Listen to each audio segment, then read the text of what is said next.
Can't keep that in. Nope. You gotta cut that out. Because that kind of word gets you in trouble when used that way. Oh, damn it. Hold on, Mark. What's happened? Hold on. Edit this out. No.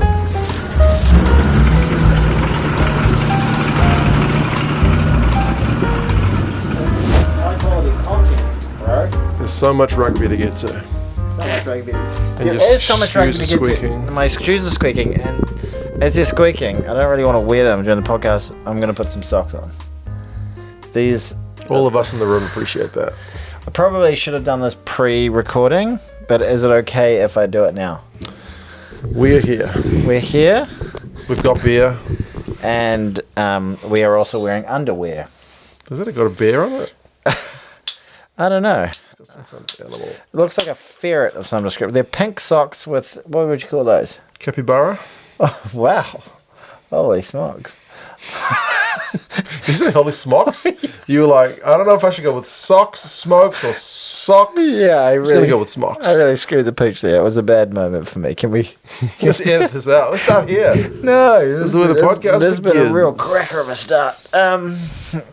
I really probably should have done this sock thing before we started recording. I apologise. So how you been, Tony? Can you multitask? Can you put socks on and talk at the same time? It's a challenge. I'm not going to lie. You're a challenging I've been good, person. man. I've been very good. It was a nice long weekend. Happy Matariki to you. See, I never feel the long weekends. No, you don't. It's just a day. Because every day is a Saturday in Mark's world. Although a Saturday is like a Monday for you. So the weekend is like, oh, shit gets real. I've got a lot to do. I got work to do. Especially at the moment. Yes. And I saw a hot... You know, can I tell you, my wife's a very lovely lady. Yeah. But I swear she asks me like 5 times in a week, like, what's your schedule this week? Right. And I'm like, What fucking, you- game at 7, game at 9, game at 10, so I'll be asleep at 12, and then get up in the morning, up at 8, watch a jeez. game that was on at 3, and then she's like, okay. So I won't And the next see day's you. like, what's your schedule this week? Yeah, right. Okay. But... Wow, I just need to send her a link to Rugby Pass's fixtures list. Why don't you just put the fixtures on the fridge? Well, I have to like print something out. Seems like a lot of effort. Well, it's Send her easy. an email. Send her a text. You could do Good. something like that. I should be more proactive in solving this problem. It's an ongoing problem for a number of years now. Yeah, you probably. Like, it's a very minor problem. and it seems like But an let's easy solution. let's just get asked the same question over and over again. And I you- tell you, I expect you to remember. Do you get a little bit short with her about it? Like, I fucking told you. I don't say I fucking told you, but I already told you. For God's This- sake. And then sometimes I don't remember. I have to look it up. I'm like, I told you. It's this game. Yeah. Well, she's very honest. There are a lot of women in the world. I'd say 95% of them would be like, not put up with it. Yeah, it's bullshit. And they should be like, no, can you go back to running the university Staff support helpline? centre, yeah. Yeah, exactly. And you'd be like, Okay. I guess so. Get a real job. But because you have a kind and understanding and empathetic and loving wife, the world is able to enjoy 2 cents. She's the real star of the show. This is true. It's not Mark. I met a guy the other day while I was out with the family, out with the in-laws, taking them out to Browns Bay. Yeah. And I met a guy who was not South African, and he reckoned he'd been a subscriber on my channel since the first 100. So, hey, Scott. What up, Scotty? That's my brother's name. Fantastic. He was waiting outside the toilets for his mate to take a shit, I think. I said, so what are you doing? Having a look around? He's like, I was waiting there. My mate's in the toilet. My mate's No. taking a shit. Well, there we go. I'm about to go take a piss myself. Look at the head on that job. I know. Speaking of A little waiting, bit of head. But no, it's good to meet speaking Scott. of waiting people outside toilets, well, how was he? He was a nice fella, Nice fella, yeah. and not a South African. No. He had a bit of a British accent about All him. right. Said he grew up in Hong Kong for a bit. Right.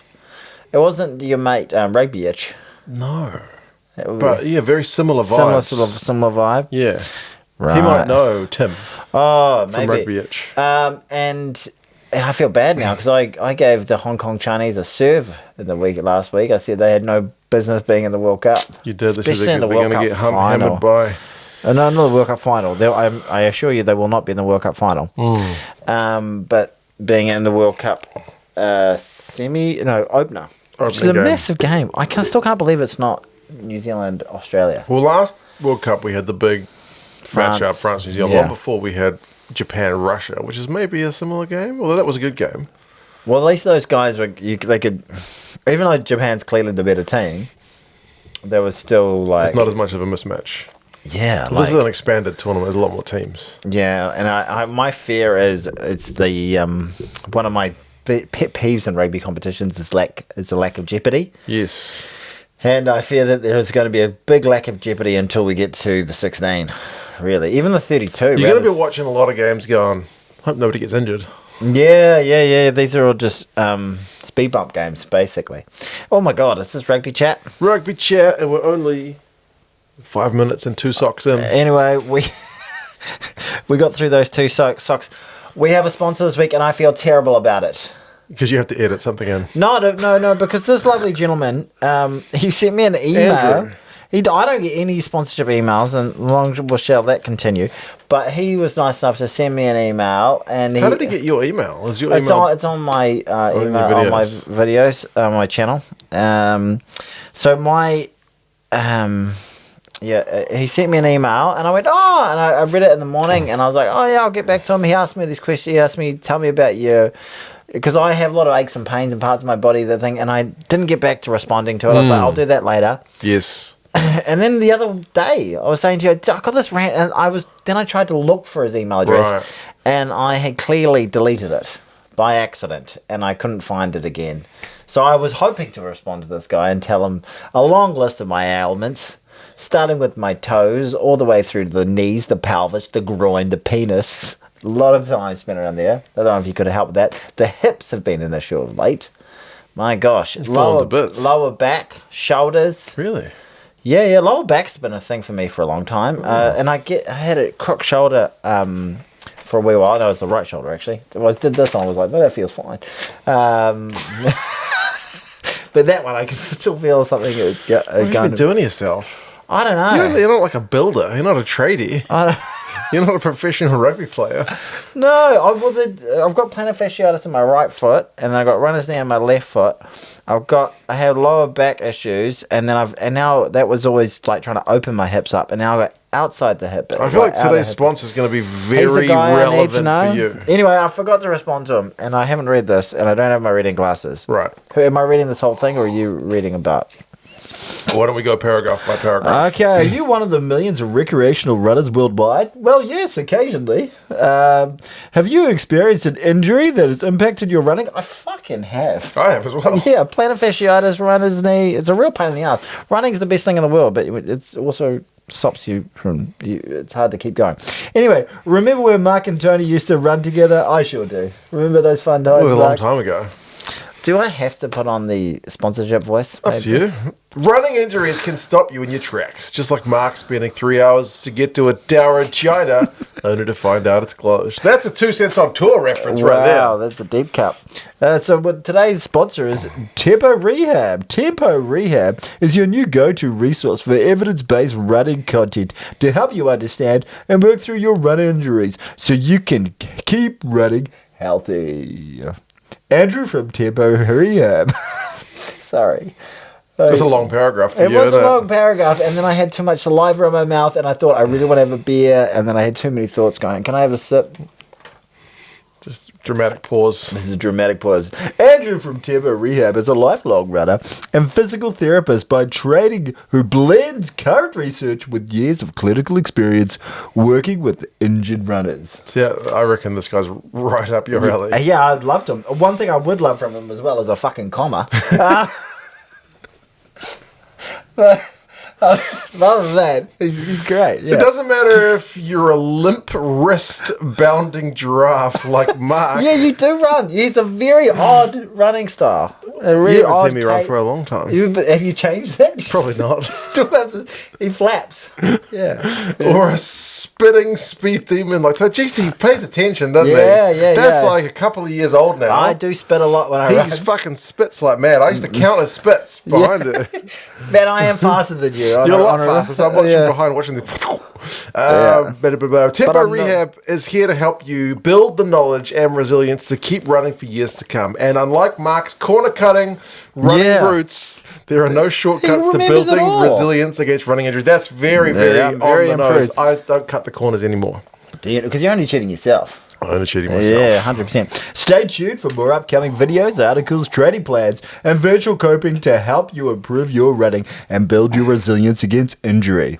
Maybe this ad will inspire Mark to sign up for that half marathon, or Tony to keep working towards getting back to pain-free running. I'd love to get back to pain-free running. Visit temporehab.com and tempo_rehab on YouTube. There you go. Check out his YouTube. I'm going to go check out his YouTube channel. And They've I'm going just put their first video up today. Fantastic. Go yesterday. check it out, you sacks of crap. But the first video is about like pre-running warm-ups and whether that helps you stop getting injured. All right. This is actually really relevant information to me. Yes. I really struggle with, I love running. I really do love running. I'm at my happiest when I'm running regularly. And I just feel like it's really good for my overall mental health. And it just feels good. Yep. And there's some weird high you get out of it. And it's just a real feeling of accomplishment. If you're a piece of shit for the rest of the day and do all sorts of terrible things, you can at least say, well, I went for a fucking run. I used to absolutely hate running. The idea of running was like, I'll go for a bike ride, I'll go for a swim, I'll go for a long walk, I will do any of these things, but I don't want to fucking go running. And then one of my mates convinced me to start running, and then I give you actually kicks in the ass. It took me a little while, but I just started to get into it. And then when you don't do it, like if you get a cold or you get an injury, you miss it. Yeah, 100%. It's fucking weird. It's such a satisfying feeling to go for a run and then just finish that run knowing that you could have stopped. Yeah. And you just powered through it, whether it was like 4K, 10K, whatever 1K. it is. Yeah. Yeah, around your block. I started doing just like a lap. Run. There's a little park near my house. Just run one loop, and then walk one loop, and the then kids run around one, the walk playground, one. like run around the park. You know, literally, that's how I started. Yeah. And it's like everybody does that. Like when I tell people I like running, they go, unless they're a runner, everyone else's response is, I fucking hate running. Yeah. Oh, it's just the worst. Like it really, really sucks. And you're like, everybody hates running. Yep. Like everybody hates running to start with, but once you get that rhythm, once you actually like start to see your fitness, if you start running, your fitness does grow relatively quickly, and it's so good for you. Well, maybe not good for your mental health, good for your cardio. Apart from one calf injury, I haven't been hurt yet. He's just a fucking I fall apart constantly. Maybe it's my speed. Yeah, it's true. It's going too hard. He starts quick. I'd like to ease into that shit. You like the big finish. Yes. You like a sprint finish. Yes. I just like to stay. I if anything, slow down a bit as I get to my last we won few kind Ks. of in reverse like that. Yeah. If we do a sprint finish, he beats me. But I have to 2 years ago. You got to wait. I've got to wait like 10 minutes for you to get to the point, and then you get there and you're like, I've been saving this. And then I'm like, oh, he's moving. Jeez Louise. But yeah, cheers to Andrew from Tempo Rehab. I did buy a beer. It's and what was the name of his? The YouTube channel is also called just Tempo Rehab. Tempo Rehab _Tempo_Rehab. So I got an athletic kind of looking beer. These are not runners, but they look like they're. Yeah, exactly. They look like they're athletes. So cheers to Andrew for the beers. Thank you. Keep going with the YouTube channel because I think at the moment YouTube is a very saturated platform. Yeah. Like I noticed this Nations Championship we're about to talk about. They have a YouTube channel. Yeah, right. And like their videos with the highlights of these big test matches are getting 100 views here, 200 views there. So it's keep going with it. It's going to be a tough graft at the start, but hopefully if some of you guys go watch the videos, you can be as big as me and Mark. That could at least boost the algo a little bit. A lot bigger than I. So I will hit there's the YouTube channel will be in the link below. So I'm definitely going to go check it out. You can expect some sweet comments from me, Andrew. Is it Andrew? Yep. Yes. But thank you very much, Tempo Rehab. Fucking awesome. Speaking of YouTube, I wanted to shout out a fucking amazing. There are so many YouTube channels out there, and a lot of them they're all good, they're all fine. A lot of them just seem to be Mr. Beast. Yeah. Oh wow. Give him a shout out. A lot of them are just sort of talking heads, like straight down the camera, doing their thing, and giving some interesting takes and all that sort of stuff, and I find like when I browse your TV, you get suggested a lot more like random. I've never heard of that fucking channel. Yeah, rugby stuff than I do. My algorithm's not like that at all. Yeah, I go to the obscure. You must. Yeah, I'm like strange man in a garage talking to a phone by himself. I'm there. I'm going to watch that for a good 7 seconds. Yeah, that is about 7 seconds worth of content for Tony. Yeah, I watch things for a very short time. But something I have watched a fair bit of recently, and I think it's just an outstanding channel, maybe the best new channel that I've seen in a long time. I don't want to fuck up though. We keep wanting to say fan in the stands, but it's not. I think it's Rugby from the Stands. A bloke who makes a channel, and it's got the you're a stats man. Still love the stats. He is a stats man. I think I've seen one of his videos. I think it's the one about the All Blacks and missions. But yeah, that's a brilliant video. It really, really is. And like, he's got so many great videos that he goes into the stats, but he goes beyond the stats and really gets deep into the data and compares correlating data points and things like that to really give you like a picture that no one else is really providing on YouTube. So if you really want to go deep into the weeds of Dave Rennie loves his stats. So. Yeah, if you want to go deep into the weeds and you're a real rugby head, the guy puts it together and like it's all very visual. You can kind of understand it. He explains all the stuff very, very well. But he looks like some sort of data analyst in who maybe his professional world. But it's a brilliant channel. Go check it out. Rugby in the Stands, from the Stands. I didn't even have to pay you beer to say that. I didn't have to. I said to him, I'd shout him out. I commented on what I was saying, dude, your stuff is amazing. And then I was like, he's not going to know who I am. I said, I'll shout you out on 2CGD. And then I was like, in a moment, it was like a little bit insecure. I was like, and put in bracket on bracket. I was like, just a small podcast, me and 2 cents makes. But he was like, yeah, but then he was far too kind in his response. Okay. He said that we were an inspiration. Oh, there we go. And then I was like, I'm certainly not an inspiration. I've inspired a few women to vomit in their lives. But it's in terms of like making rugby content, I don't think I'm inspiration in any way. But he seems like a nice guy. You're doing all right. Thanks, man. Appreciate you. Okay. We've talked about stuff. What time is it? Oh, 16 minutes and 54 Should we talk seconds. about some fucking rugby?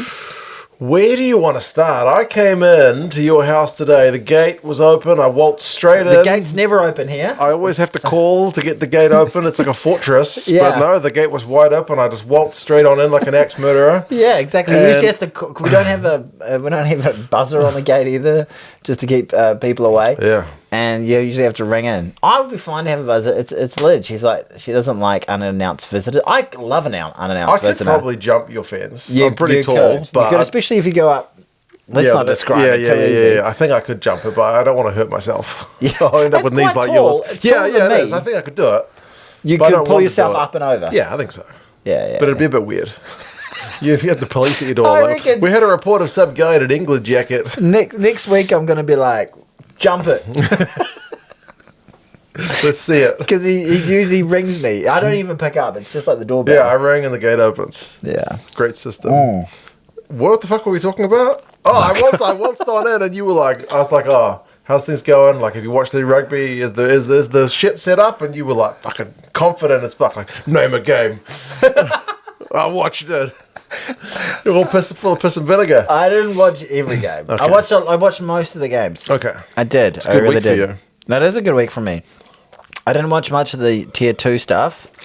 I think you've watched more of the tier 2 stuff than I did. Although apparently you got Namibia and Zimbabwe confused last week. There was. Yeah, obviously I haven't watched any of it, so I didn't even correct you. It's usually my job. Yeah, exactly. You're meant to be there. I know that's my job. Yeah. Damn it. Sorry about that, Chief. It's okay, pal. I shouldn't have been so confident. But I said Zimbabwe. I said because the beer was from Namibia, and you said who did they play? And I was thinking of Zimbabwe, African nation with a lot of syllables.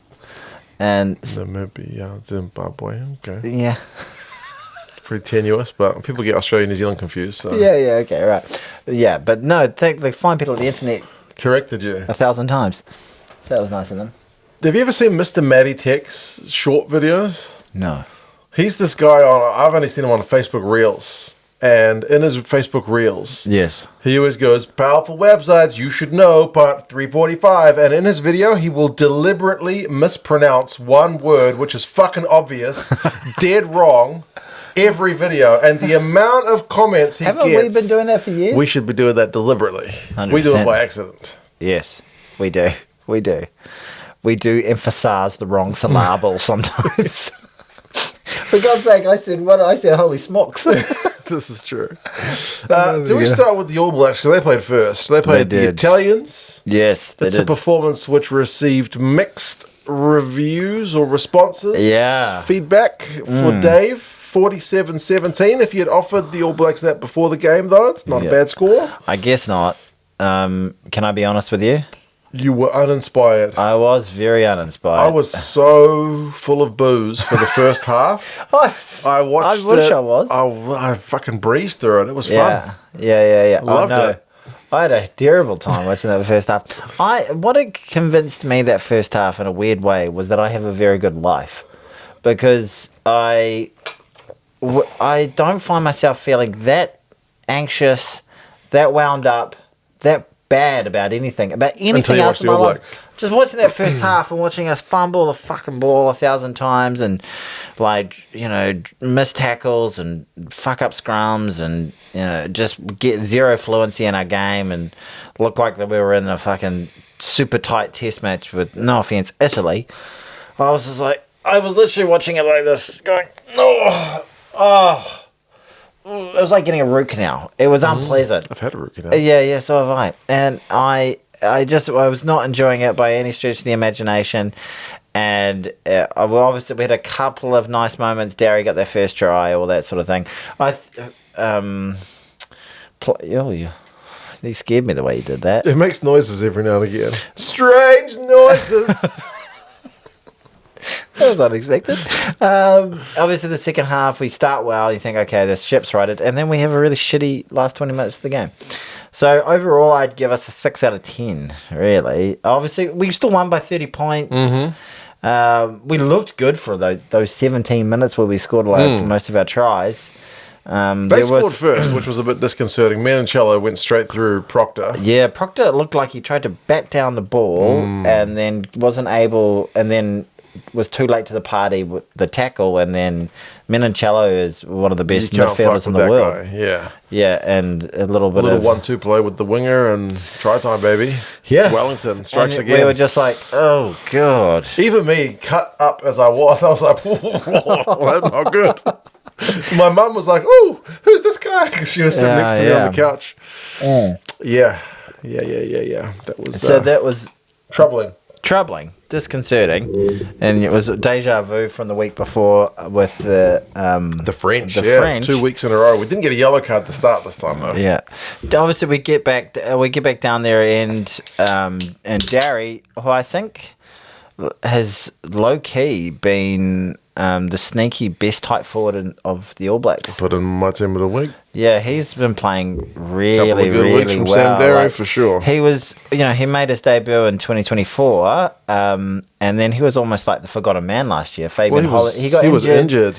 But him and Fabian Holland is just like, last year we're like, oh, Darry who? This Fabian kid looks pretty good. Yeah, exactly. But Sam Darry, it's getting better and better, and it looks like he's getting a bit more filled out, and he's got some. If he can stay healthy and keep himself in that lineup, what it says to me as well is like, when Fabian went down at the beginning of the year and Tupavai was having his very few injuries and Patrick Tuibelotu was getting injured a few times.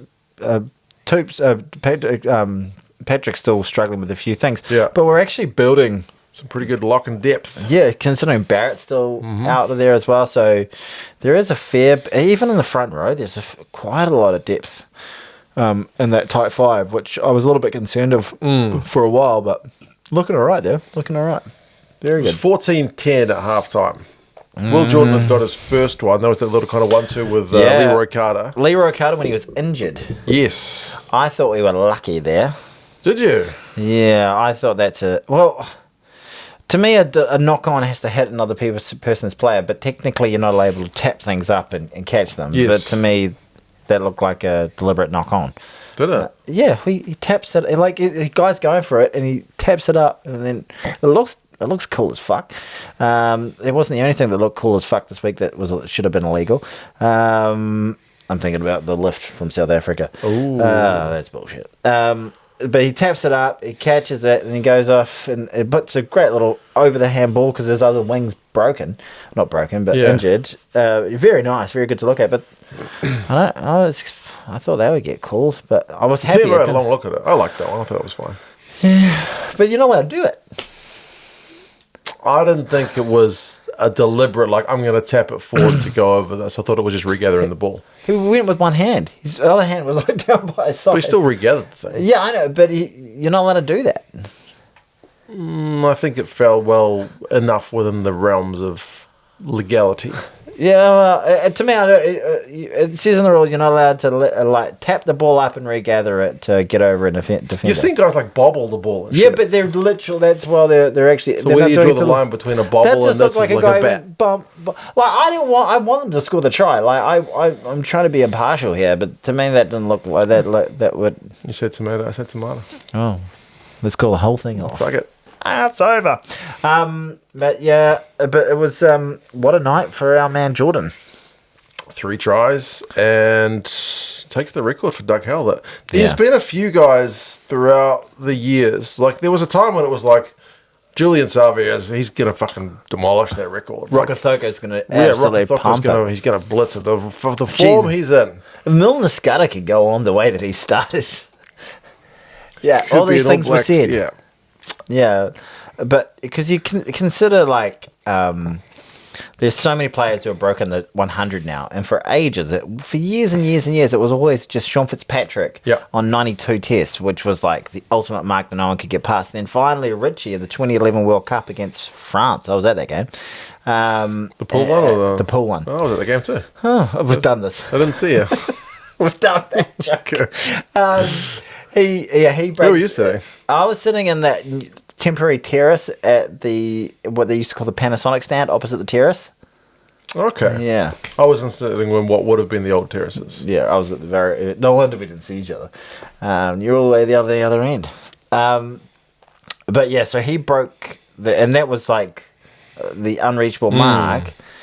But 49 tries. It just goes to show for me, like, we've had so many great attacking threats and so many great finishes, but they generally, especially in All Black circles, have a relatively short shelf life. They do.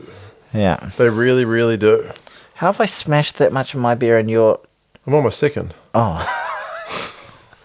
Sorry. What a hilarious misunderstanding. We're just not on the same page today at all. Yeah, not even on the same beer. Yeah. Yeah, you're right. There's a lot of guys who've come through and just, like, I don't know what it is. Like other countries, like Shane Williams played for Wales for fucking years. Yeah. South Africa, like Mapimpi and shit. Habana stayed around for quite a while. Habana stayed for years. Is it just because... Do we just like look at the next thing coming through, which is sexy, and we go with the young one? Is it because the older guys leave to go make the money before their career? They just like Julian Savias just got worse as he got older. He had a few off-field issues. He had off-field issues, but like generally, because I had already started the channel when he was still before he went to France. Yeah, and I was like comparing his numbers early on. I was like, people were giving him shit, and I was like, he's just not. Yeah, he's just not as good. Yeah, he just doesn't have, like, look at this. He used to do this, now he does that. He just doesn't have the same. He just got a bit rounder and a little bit slower, and just lost that X factor. Yeah. Just became like a stock standard winger. And I remember Joe Rokothoko came out of the gates like nobody's business, but then his career kind of got cut short by the fact that Sidovini came through. That's the thing, is there's always a young guy coming through. Yeah, and Sidovini was amazing, you know, and then Sidovini, and then they go, well, they get to 26, 27, 28 and go, well, I better make some francs or euros. And go abroad and play for another 5-6 years. I mean, Doug Haller went to Munster, didn't he? So. Yeah, that's right. He went after the 2007 World Cup. That's when he finished up. But yeah, amazing record. And I think... He's got 5 in 2 games now. And the one thing I've seen about the All Blacks under Dave is he wants to get the width in the game. Yeah. It's almost like his wingers are like strikers. Yeah. Like, well, there's all this talk about running rugby. I don't think we saw it for about 17 minutes, and boy, was it beautiful while we saw it. But we couldn't get that consistency through the 80. But if we can, like, there's going to be some of these outside backs should be able to make a pig of themselves. Will he be able to get to, what is it, Flying Brian's record? 60 odd. It's still 67 or so. 66. With the World Cup teams, the way they're lining up, you might get a few easy ones. Gee, you'd be wanting to play Hong Kong, wouldn't you? What have we got? Hong Kong, and there's another team that we should absolutely destroy, isn't there? Yep. Australia, that's right. Oh, sorry, Australia. Shots fired. Boom. She fired shots. We fired shots at the Northern Hemisphere last week. Yeah, eat shit. What's it And Greg Graham from Rugby Forecast sent a video. And I sent one back. That was hilarious. Yeah, did he send it to him? Yeah. Oh, gosh. I'm glad you get to be the intermediary Yeah, between. just exchanging these messages for the Yeah. guys who've Do you never like met the each fact I other. brought Maddie into Yeah, it? exactly. Was she keen? It was school holidays. Yeah. She was like, "What are we doing?" I said, "I just want you to watch this And laugh. Yeah, It's an acting assignment. Yeah, she did all right. What I liked about the Will Jordan thing was it kind of reminded me a little bit of a bloke or anyone, a cricketer who is in the nervous 90s. And when they get to 94, I love it when a guy who's just able to smash a six. Yeah. And like you don't have to fuck around for those 6 runs. He just gets the boundary and gets the total. And we don't have to like sit there going, Yeah. Is he gonna do it? Oh, we thought he'd do it this week. It's surely gonna be this week. So he was just able to go boom, boom, boom. I maybe would have liked the fact if he was this week. He was even with Doug Hallett. I don't know where the fuck is Doug Hallett at the moment. I don't know. If Doug could have been there and could have been the shot good. True. Well done, mate. That might have been nice. I'm sure we would have made a big deal about that, but we were unable to do that. He got 5 in two games. So yeah, But it was great. tremendous. The final was like a quick tap, right? They were just like, shift it right. Go Will, go fast. Yeah, Moby set him up for another one. Yeah, Moby had a great cameo from the bench. Moby It was more than a cameo because he played more than half the game. Yeah, he played terrifically well. Yeah. Segner got a game. Segner, it's great to see him out there. Finest German All Black I've ever seen. Have you seen his mum's interview with him? No. It's fucking hilarious. Really? The guys from, I think it was Crowd Goes Wild, like gave his mum like the microphone. They put the camera on her. They're like, go interview your son. And she was like, how was the game? He's like, yes, it was good. I didn't make any mistakes. Yeah, no, he didn't make any mistakes. He runs hard, he tackles hard, he clears rucks. He's not like the most dynamic attacker in the world or the biggest hitter in the world, but everything he does really fucking well, and he's so consistent and reliable. I think he's a bloke that might just get better and better and better as well. Like, he's still young. I'd like to see him in the starting lineup next week. Yeah, well, Ireland's a big challenge. Yeah. The Italians got a red card. Oh, yeah. What was that for again? A headbutt. Oh, yeah. It was 20-minute red. Yeah. Isn't that meant to be a straight red for headbutt in the rules? I think if the ref looks at it and goes, I think he's headbutted him, yeah. then I think the ref has to go, that's a straight red card.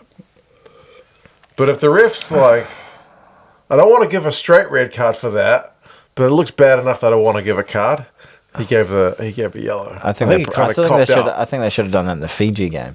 Yeah, with the kick. But anyway, it was soft as all fuck. Roigard didn't even really Roigard didn't even flinch. Like some guys would have gone down and made a meal of it. Yeah, but we scored from that as well. Because Roigard, when the Super Rugby, made a meal of being injured and then getting up and that's set up right. a try. So it's all forgiven now. This is a flip where he could have gone and made a meal of it and did not. Yeah, he did very well. Yeah. I didn't think it was just a little tap. He was getting held by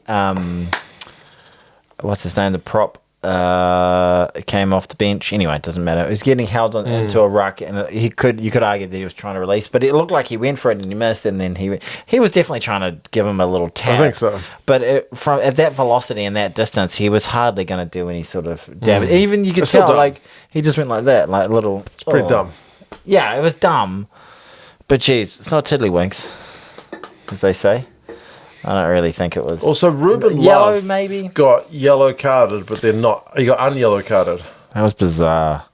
Yes. The refereeing performance. I can was tell poor. you that there were. The feedback on the referee was almost, and I find that people don't like referees giving any kind of 50-50 to the All Blacks, but it was pretty much to the point where people were like, Italy been robbed. Like, this game might have gone another way. They said Derry wasn't a try. They said he was short. Was he? They said, I don't know. I don't know about that They one. said, I was so drunk, I don't know. They said the Canoni red card was fucked. They said the Leroy Carter try wasn't a try, and they said the yellow card for Love should have been a yellow.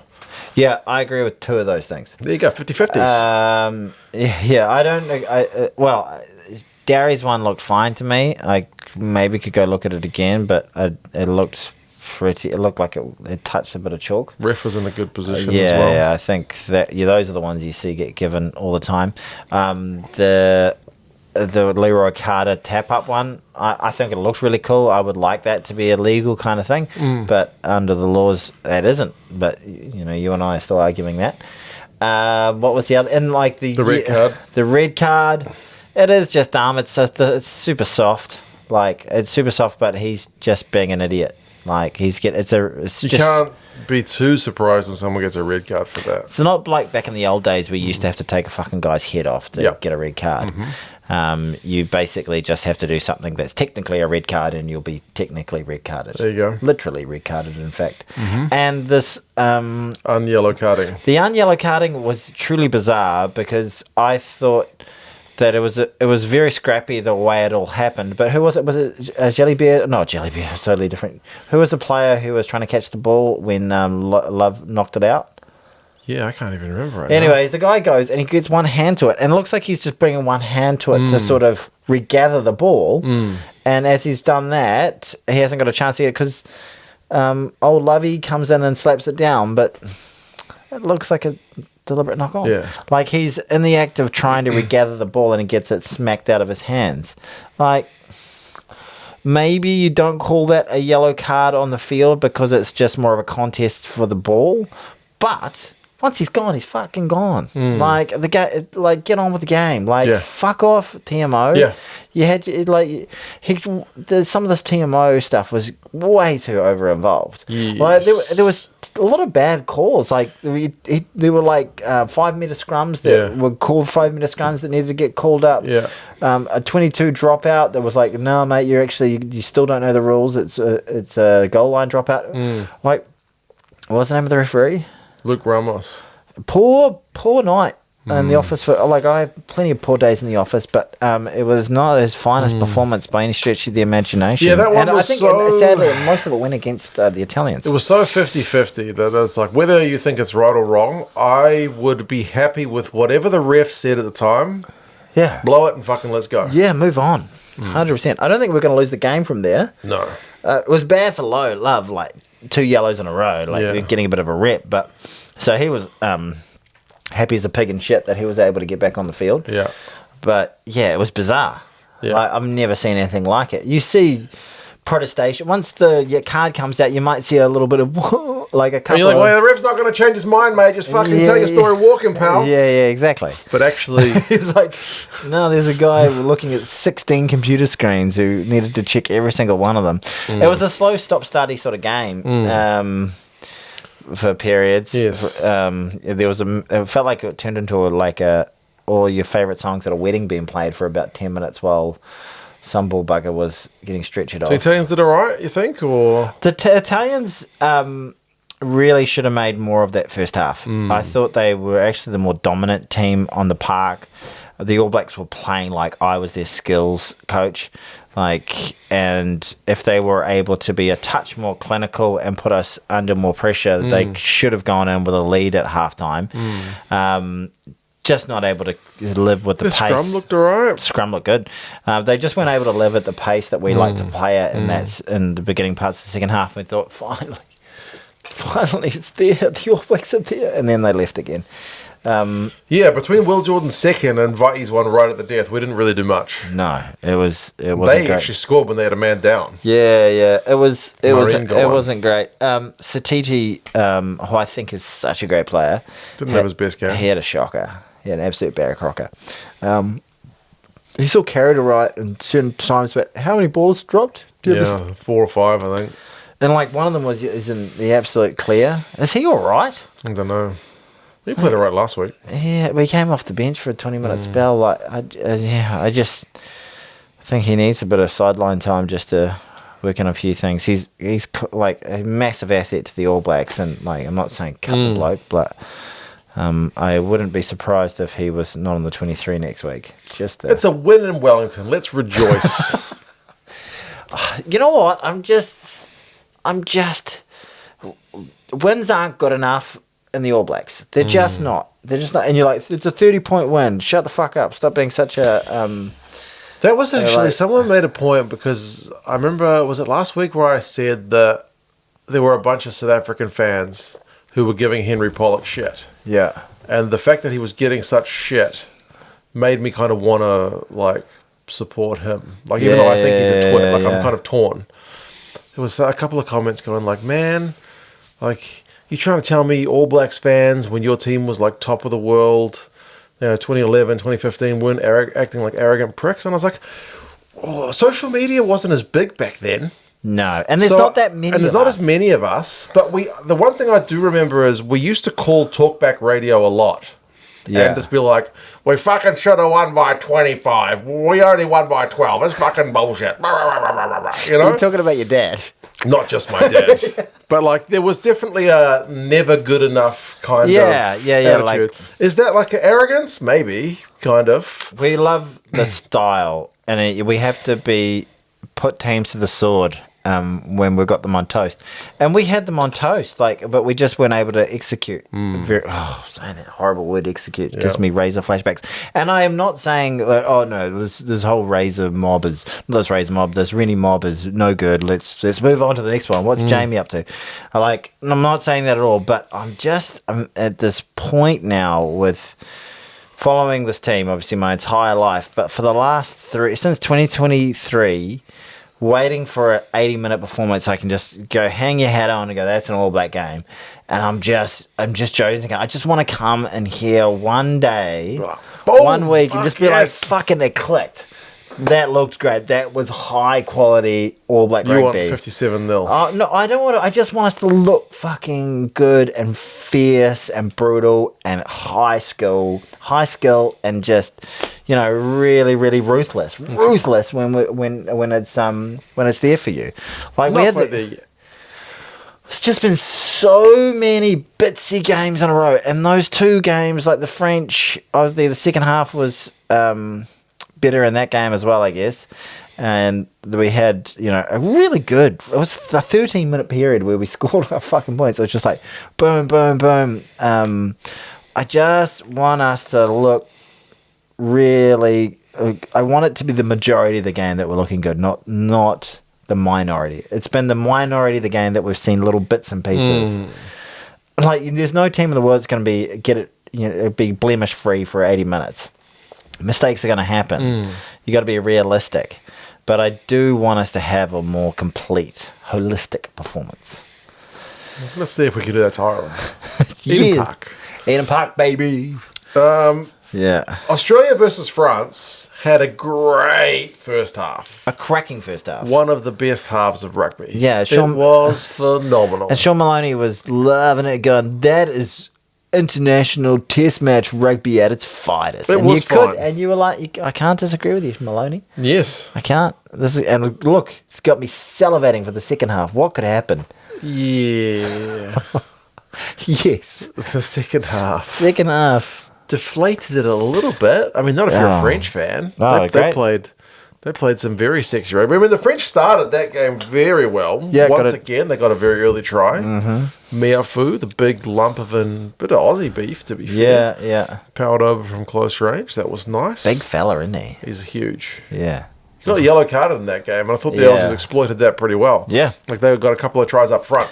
Yeah. McCright got them. Yeah. He had a very good game. Yeah. He's always outstanding. I thought when the second half started, like, McCright was just like, I'm going to win a turnover. I'm going to make a tackle. I'm going to win a turnover. I was like, fuck, if you guys didn't have him, you'd be in deep shit. And it turned out they were still in deep shit. Well, there was a moment, you might be able to remember it, where the French knocked on their 40-metre line, like from 40 metres out in their own territory, and you're like, okay, well, the Wallabies played it right for the first 2 minutes. They're like, well, they can set up an attack from here. But they called it back. And they called it back for like... More TMO, baby. Fucking TMO. And that was the end of the game. That was the most... Did that happen twice to the Wallabies? Was it once in the first half, once in the second? I don't know. I just remember that one in the second half, and the game was just all downhill. It was like a tip tackle from Jorgensen. Because they were up, yeah. Like it was one of those ones where it's like, that's a penalty for sure. But if the ref ruled it okay at the time, let's just move on. Let's move on. Please? Let's Super Rugby the shit out of that thing. Yeah. Like if it turned out that he'd actually like fucking spear tackled him and driven him into the dirt and that should have been a red, then yes, TMO that shit. But for that one, just let's play on. Yeah, anyway, that's not the way the international game is ruled. No. Like Super Rugby, that would have been play on, eh? Yes. Yeah, we can only come back for in the act of scoring and foul play in the act of scoring. Yeah, foul play which at least warrants a yellow card. Yeah, right. Which that did not. Did not.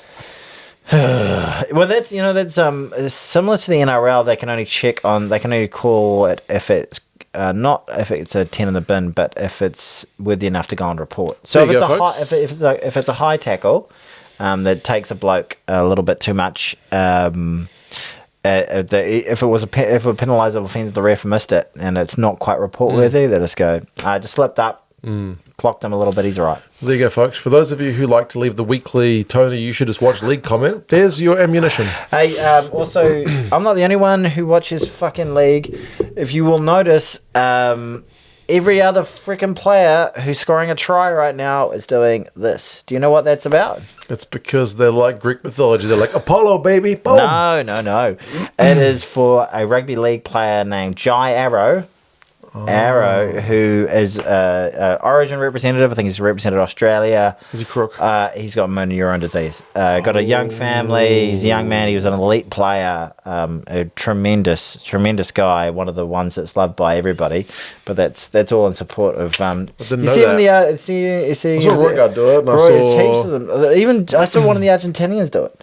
I don't know if he was doing it because of Jai Arrow or doing it because he was like, this looks pretty cool. But yeah, you would have seen heaps of it. You see the Suakalo, or that, and Jai Arrow. Darrow did it. Darry did it. We're just a couple of geeks that like sci-fi. We said a sci-fi character for a second. That was exciting, wasn't it? That was. Yeah. So there you go. The Wallabies were leading 21, but that is very touching. The Wallabies were leading 21-12 at halftime. Yes. And then that's not how it finished. No. So it went like 10 minutes into the second half, it was like 35-21. You were like, what just happened? Yeah, the French scored 30 unanswered points. Damn, son. They had a couple of penalties. They had Grandidier scored one, their new debut winger who got 2 on debut. Intermac got 1, Verhaag got 1, and Ati Sogbe got 1. Jelly Bear and Intermac were pulling the strings. Playing really nicely. Yeah. The Wallabies, obviously, the lack of depth is a big problem. But they got so many 10s out. They got no 10s. Yeah, they got 0 10s. Like game one, they literally had Carter Gordon and Ben Donaldson, like a couple of capped international players. And then game two, like, well, those guys are out. So let's bring in this uncapped guy, and on the bench we'll play this guy who plays fullback, and he can cover 10. Yeah, it's really like it's desperate. It's desperate. These are not players that would. This is like Will Jordan. You need to play 10 because fucking Bodie and Mwanga and D-Mac and they just had zero luck in that playmaker spot. And the zero luck and not the highest quality as well, which is really, really frustrating because they've got all these other great players: McWright, Wilson, Jorgensen. What's the name of the fullback that I like? Tom Wright. I want to say Paisi. Paisami, Lekitau, Suali. These are great players, man. Really, really good players. But without like a decent general pulling the strings, like someone who's above NPC level, because that's literally where they're at the moment. That bloke isn't. He's good on him. You made a test debut. It's fantastic. Well done to you and your family. But he's not playing. You're not playing if 4 other guys are fit. He's not playing for any New Zealand Super Rugby team at first 5. Probably not. No. Yeah, which is pretty low. Like, well, to be able to match it with the French against like Intermac and Jelly Bear on the field at the same time. tens in the world. It's a bit rough. You know who they need? Quade Cooper. Close. Nathan Cleary. Oh, yeah. Nathan Cleary is who they really... Bringing it back to league. We're bringing it back to league. Tony likes the 13-man game. We're bringing it back to league. Hey! Nathan Cleary has incredible kicking, incredible mentality, incredible poise, like is defensively sound, knows exactly when to attack the line, has incredible ball skills. Like, he could have been such a great 10. They needed to get him in the dead of night. I reckon he'll probably come across the Union, because there's been rumours about him being in Union. Like, he'd be world class. Okay. World class. He's won 4 NRL finals in order. He just bossed the State of Origin. He's in they call it the Immortals. He'll be an immortal. He's one of the all-time greats, ball players of all time. And if they had a bloke like that, you know, when they've had liners and stuff like that, and Quade Cooper, liner, name another great 10. Larkham. Yeah, they can go all right. But all the hot playmakers and good playmakers go to the league. Like, even if they had Moses or someone like that, or Cartwright, well, not Cartwright, there's a lot of them over there. Because every team... Moses. Yeah. Almost like Matthew, Mark, Luke, John. Get one of these fuckers in, mate. One of the disciples. But every team in the NRL, like, they all need, like... There's, like, the players who have played the most of the fullbacks and the fly half, and the number 6 or the 7 generally, and those guys are like the quarterbacks, and they're like the big high profile guys. So there's some star of the team, freak talents out there, and none of them are in fucking Union. Very few of them are in Union, I should say.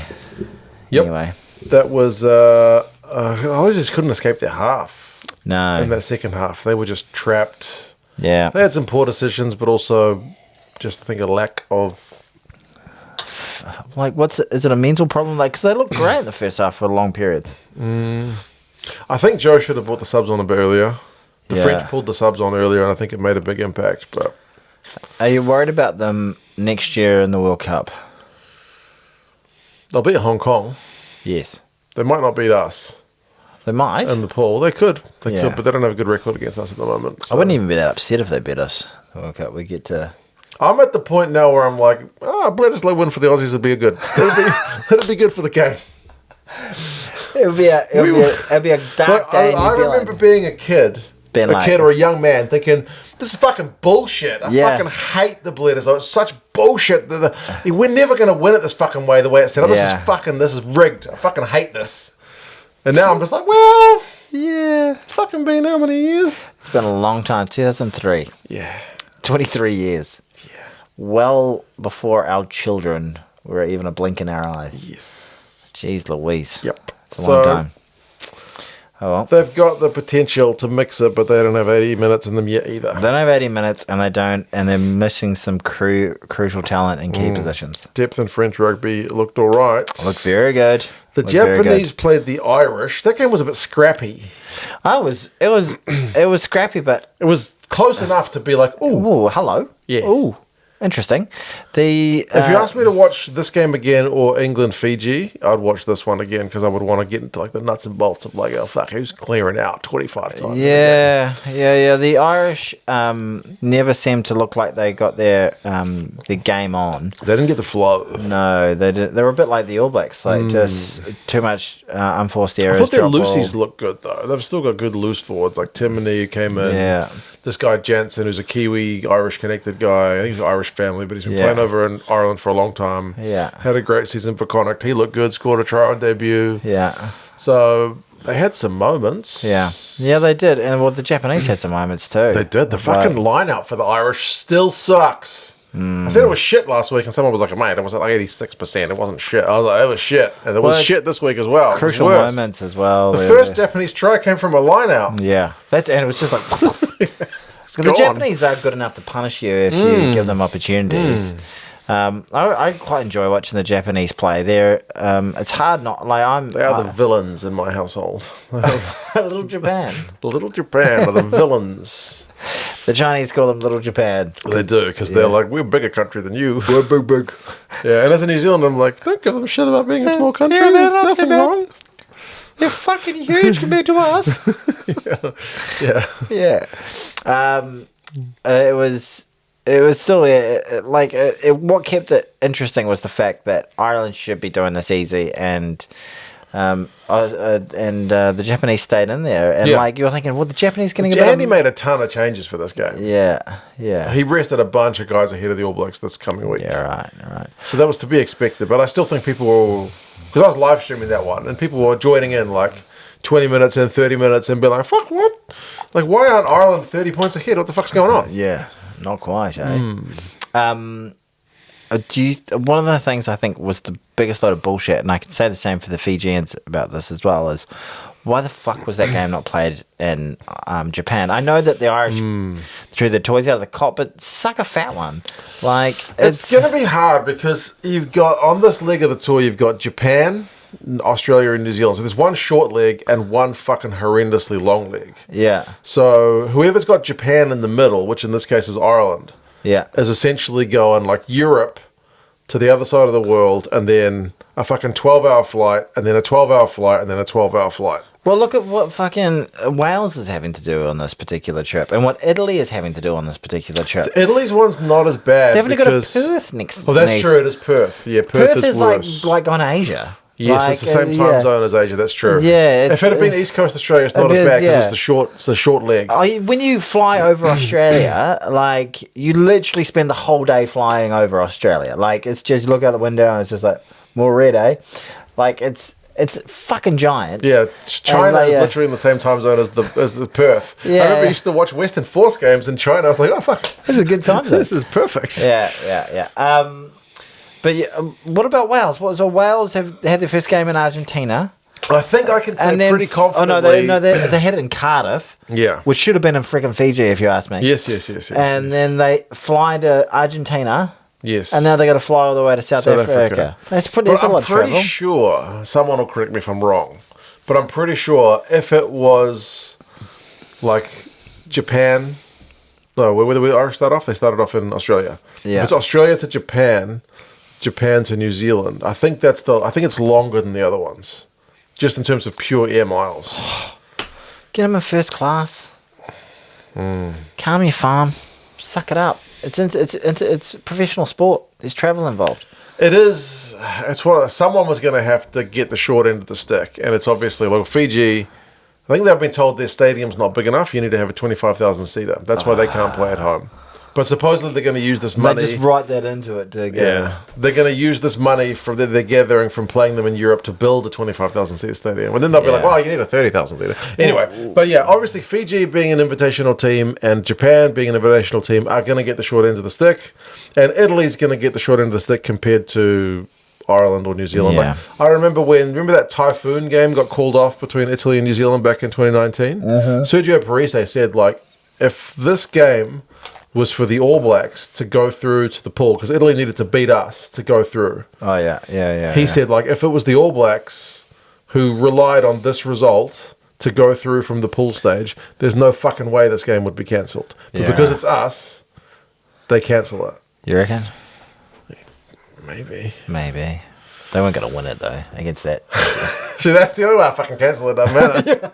Health and safety. They weren't going to beat that thing. So, someone had to give. Yeah. Well, so it seems bullshit. I especially feel for. I know we're talking about the Japanese and the Australians right now, but I know people are talking. Yeah, sorry. I know people are talking about how poor the Fijians have been, but if there's one team in international rugby, especially of what we know about the Fijians from the Drua being in the competition, how much better they are when they're actually in Fiji. It's like a 20-point swing. That would have been such a massive advantage to them and made it so much more competitive, and they would have been able to, and just that, what it would have meant to the community. Yeah, so you could legit have Fiji, Australia, and New Zealand as that's the run of teams. Yeah. But then South Africa, Argentina, and Japan are even more fucking spread out. Yeah. So it would mean a horrendous schedule for the other three teams. But Australia, New Zealand, Fiji is very doable. Yeah. There's got to be a better way to do it. Yeah. than what's happening at the moment. Yeah. South Africa, Argentina, replace Japan with Chile. Sorry, Japan. Trying to find a way to make it fairer for you. I just cut you straight out of the competition. Yeah. Japan, actually, of all the teams, they deserve to be there. I really think so. Yeah.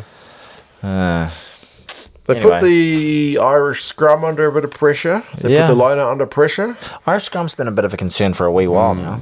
Yeah. They've still got a lot of props out, but that's an area the All Blacks have got to target next week and their line out. Yeah. I remember the Japanese scored to make it like 26-20, and you're like, hello. Yeah. It was all good. It's a game. But then I thought the Irish closed it out pretty well. Yeah. They had enough class to be able to get it done. But tighter than it probably should have been. Yeah. So Newcastle. Newcastle. The Knights didn't even show up. The Knights Rugby League, eh? I was in your chat going, I hope Pogga has a great night. Nobody got the joke. Yeah. Just me. I got it. Yeah.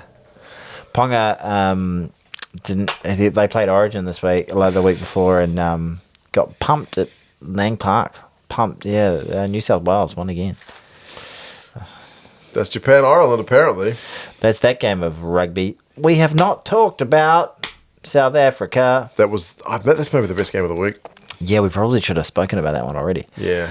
South Africa, Scotland. That was a great game. It was a fantastic game. You know what? Yeah. Scotland, if they were ever going to win a game in South Africa, that's the one. And they should not be walking away from this going, well, at least we tried. We put out a brave effort. You think they should be disappointed? They should be so gutted. They should be like really, really disappointed. And I think don't walk away with your head. Well, you hold your head high. You put in a great performance. And the South Africans have been effusive in your praise towards Scotland. But they were carving them up. Like I know that even though they had these massive comebacks, they that decent comeback at the end and scored some good, really great tries to get themselves back in it.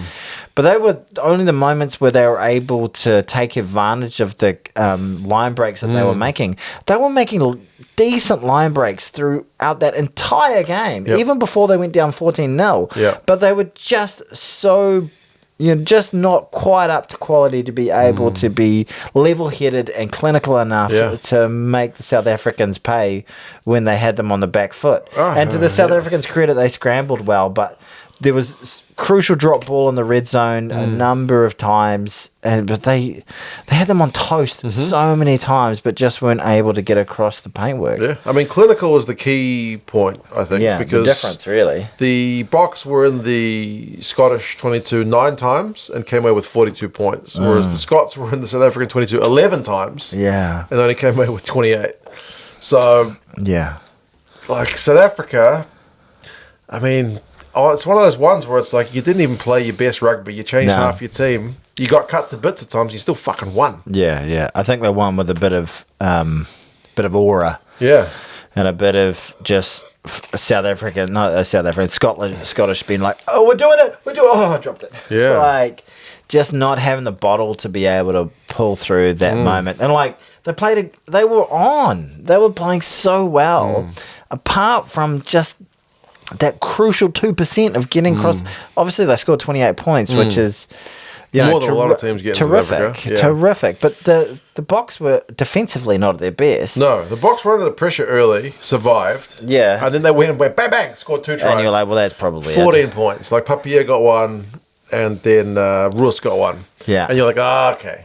Yeah. It's like one of those ones where the Scots come out swinging, they're throwing haymakers, and South Africa's just like, okay. Yeah, exactly. And I've seen this one before. I've seen this one before. They absorb all the pressure and then just go, okay, well, it was nice. We're going to play some rugby now. Played with our food for a little bit, and let's get on with it. But it's another week where the Boks have had that lead eroded. Absorbed. So I don't think Rusty will be very happy with that because the Scottish struck back.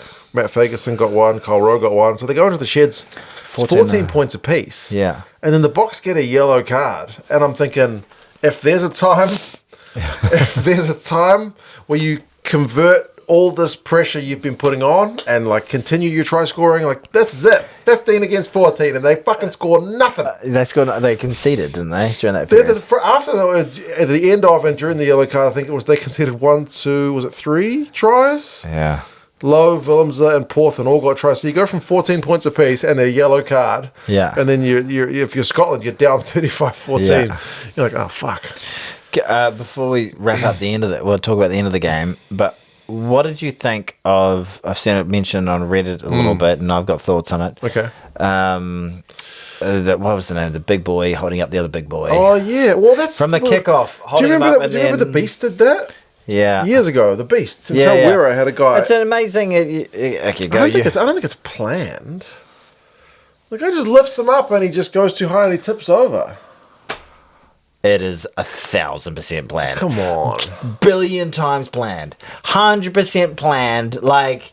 The Baby Boks did it recently as well. Oh, really? The only team in World Rugby that ever does this, the big... Like, it looks incredible, and it is remarkable strength. But he held him up, takes 3 runs with him, and then launches him. It looks amazing. It looks like fucking superhero shit. It's quite incredible, but incredibly dangerous, super legal, and fucking cynical. Like, it's the freaking Jesse Creel kickoff in front of to force the scrum again. Of all the South Africa, man, they would find a loophole to like go, what's a bit ethically sus that we could do? Like, tremendously. It looked incredible. It looked amazing. And it led to this amazing passage of play and eventually a try. But so incredibly dangerous and against the spirit of the game.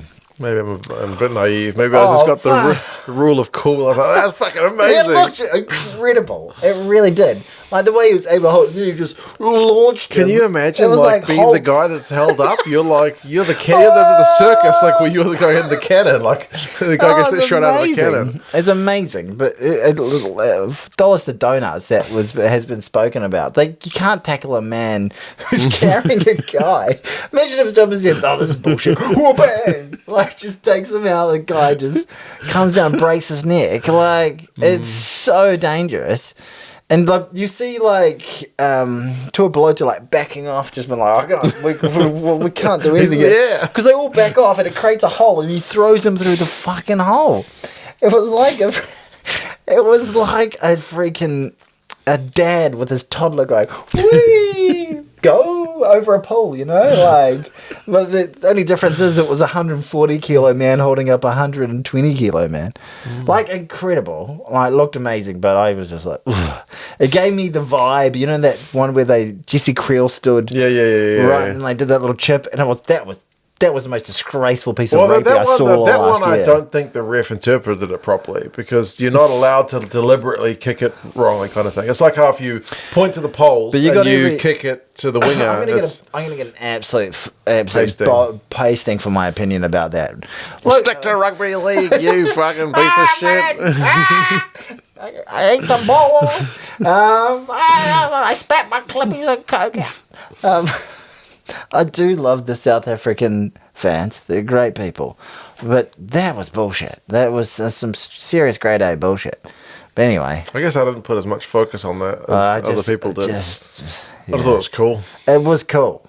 It was seriously cool. If it was legal, and we could also I've seen the Beast do it before, so I never thought this is deliberate. I think I have the Beast's one was he was lifting a guy up and he fell back, and the guy caught it and he was like, "Whoa, fuck!" And the Beast was just like, yeah. It was massive. But I feel like they've adapted that to the freaking Hulk throw now. Okay, I'm it was. I thought the Scottish scrum held up pretty well. Tremendous. Which was very pleasing from their point of view. But honestly, geez, they just missed too many chances. Can we point out, because the South Africans usually just go straight to their game? Oh yes. The amount of things I said that the All Blacks got in their favour referee-wise. Yes. It was 2 or 3 things over, we got the rub of the green. Yeah, I'm the guy saying, well, that was alright. Yeah, exactly. It's the same conversation, but you just didn't watch that one. Yeah, that's true. Yeah. Anyway. He thought the All Blacks got... We got the rub of the green. We got some very, very nice calls going our way. But yeah. Anyway, a terrific game. I think best game of the weekend. Well, hugely. Maybe the best game of the comp so far. I would say so. And there have been some great games. I thought the French All Black game was a cracker. The Aussie Ireland game the first weekend was a cracker. The Aussie French half, one half. That doesn't make a game, but it was fantastic. Yeah, that was a great half. But the Scots even had that little comeback. They did have a comeback. At the end, and I thought it was good because because they looked like they were coming home with a weak they sail. actually, I think, backed themselves a little bit. They were like, we're in a corner. Like, we're not going to kick long anymore. We're going to just fucking run the shit. We're going to just give it to the big fucking lumber and locks. Yeah. And they look good. They look fantastic. Like, Trim, and you've got to give it to the Boks in terms of their ability to be clinical when they've got that And they opportunity. changed so many players for that game as well. Yeah, depth is a huge advantage for them at the moment. Yeah. Scrum looked very, very good. Who's the dreadlocked prop that the young guy that they've got? He looks like a bit of a beast. Not the beast, but they've got a new guy, very large. Is it dreadlock? I think he's got dreadlocks. You mean the loose head, Mkuna? Is that it? I thought he's got dreadlocks, doesn't he? Buzz cut. Has he got a buzz cut? I think so. Should we look him up? Yeah. What's it? How do I spell his name? MCHUNU. MCHUNU. Prop. Was that him? Is that the guy you're thinking of? No, that's not the guy I'm thinking of. Who was the other prop on the bench? But he looks scary, doesn't he? Holy smokes. Yeah, he's a big fucking unit. They're all big fucking South units. African props. South African props. They're a special breed. They're the obsidians of world rugby. Well, there's another sci-fi reference. People won't get that. Yeah. Because that was a thing based on colours, that whole Obsidians. world. The golds and the obsidians and the greys the and golds, the whites, the reds. the silvers, the browns. Yeah, there's all Is kinds. there a brown? Did I just make up the browns? Are they browns? There are blues and greens. Oh, Zachary Porthen, the guy who scored a try. Yeah. Yeah. He looks a bit Does scary. he have dreads, does he? I suppose so. Yeah. He looks scary. But Scored yeah. a try, yeah. What was interesting to see was one of the things that I am really excited about for the Greatest Rivalry series that is coming up, which I really hope is going to be one of the most tremendous series of rugby that the world's ever seen. I don't have high expectations, just that. We'll beat the Stormers, surely. But what I am really looking forward to seeing is just the clash of styles. Obviously, the South African game is very much built on a power game. They've got incredible speed and incredible skill out wide when they want to use it, but that is not what the game is based on. It's based on set piece domination and that structure and being able to suffocate teams into not being able to play the I feel game. like the South Africans can play multiple ways, though. Absolutely. I did say that like they've got all that skill, but that's not what the game is built on. Right, it's not their DNA. Yeah, like in a tight match, Right. They're going to revert to... They'll revert to box kicking, like powerful high scrum, ball, strong like ball, big set piece. aerial, being aerial direct bandits. carries. Yeah. Yeah, 100%, you know, penalty farming and like I trying love to... that about rugby. What's that? I love that about rugby. I don't like penalty You farming. can just fucking be like, I'm going to play this way, and someone else I'm going to play that way. And we'll see if my rock beats your that's paper. right. And well, that's what I'm looking Scissors. forward to is like we're going to come with our scissors and they're going to have their That's rock. one thing I was a little bit Which we can encouraged lose about, then. by the way. Yeah, Damn it! I really should have said paper. but the Scots usually, because Gregor Townsend has a quite flowing running game as well, Yeah. low kicking. Yeah. They don't usually match up well against the Boks at all. Yeah. They usually, like Duhan and whatnot, who wasn't in this game, but yeah, they got all these guys. They go into the game like, oh, this guy's doing really well. This guy's doing really well. And then you watch them play, like, they didn't do shit. Yeah, the wingers hardly got exactly. the ball. This is one of those games where they did. They were just like, we're They going to got the run game at going. them. Yeah. And they were able to bring some fatigue into those big Yeah. men's leagues as well, like which is great, which I think is one of the keys to victory out there. Is like, if you can fatigue them, get them to change up their philosophy around their bomb squad in some way, or bring the bomb squad on earlier than they'd like Well, to. they did bring on the Boks squad pretty early in that game. Yeah, and tie them out late in the piece, like, and you know, make them hit as many rucks as they possibly can, and keep things quick. That it may be the blueprint to finding success against this particular Springbok team. Speaking of success, England beat Fiji 73-8. Henry Pollock scored 3 from the bench. 3 incredible tries, like Yes. Gas. speeding. Well over an hour. Hour and 13 minutes. Jeez, it was gassing outside Fijian backs, which is crazy. Apparently it's pretty hot. Yeah, it looked Like hot over 30 there. odd degrees. Yeah, they're having a heat wave over there. Their summers, I was over there in 2002, their summer lasted like a fucking weekend and a half. Like, it was grim. And now their summers are just like... Apparently in the stadium it was like really hot. Yeah, right. Nuts. I thought that might have been an advantage to Fiji, but no. Apparently not. Well, it would have been an advantage to Fiji to have it in Fiji, perhaps. That's true. That Fiji had a red card. Yeah, a bit like the one that the Italians got soft. Like, he was Stupid, but soft. Like, he was getting... Just like us. No, I don't know about you, but I'm rock hard. Oh, yeah, no, he's all muscle. No, I'm talking about... I was still trying to say having a massive erection. Oh, okay. I didn't want to poke you in the penis. Oh, look at that. He does. What was I saying before I started talking about my massive erection? The red card. Oh, the red card. Yeah, so he was getting held by Genge, and then he just said, oh, fuck off. Yeah. And that was But by that stage, Genji let him go. Yeah, but it was just like, don't do that. Yeah. It was just like, it's like the way you kind of hit your brother or your sister, like just going, oh, stop it. Yeah. And it was nothing at all violent. Well, there was tiny bit something violent about it, but not at all damaging in any way. But it was one of those technical on paper red cards, and I would have much preferred it to be at least just a 20-minute red card. The way that's what I think she should have done. Gone yellow off field review, and they go, oh yeah, it was a kick. They go, oh, okay, well, 20-minute. It certainly didn't deserve them in a position where they were getting pumped anyway to be down a man for the rest of the game. She could have possibly said, because she said, is he being held? Is there in mitigation? They said, at the moment he's being kicked, he's not being held. Like, she should have said, no, like, was he being held like 5 seconds, or just 2 seconds before that? And I think the ref would have been like, yeah, he's being held.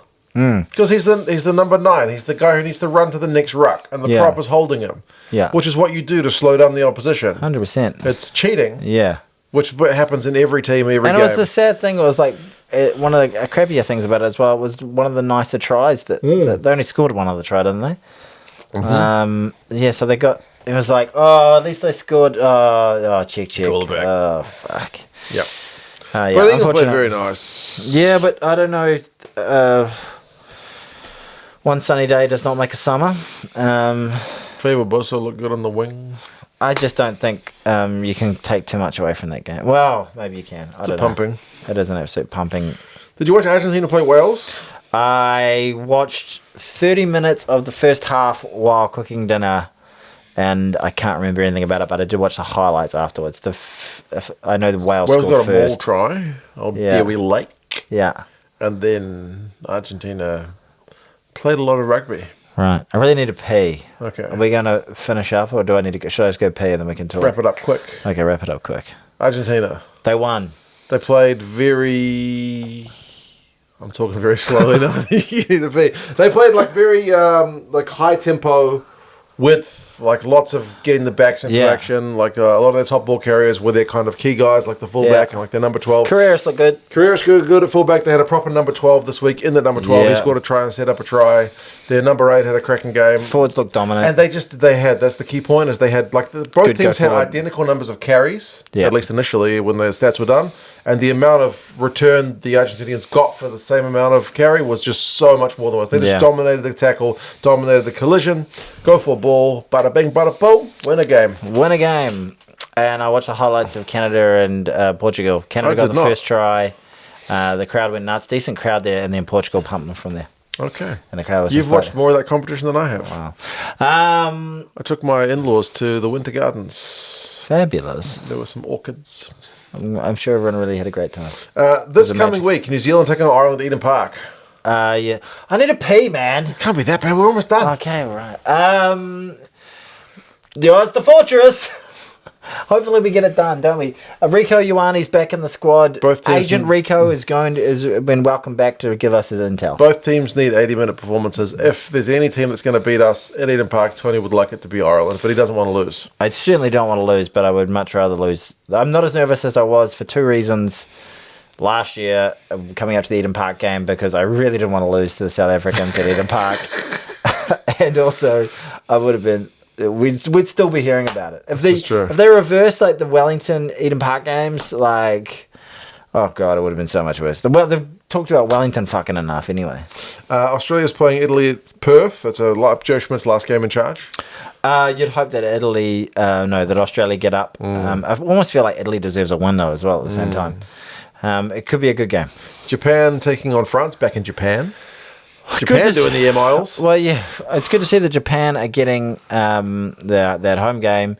And it'll be interesting to see what kind of team that France puts out there. If they put out like more of a development squad again.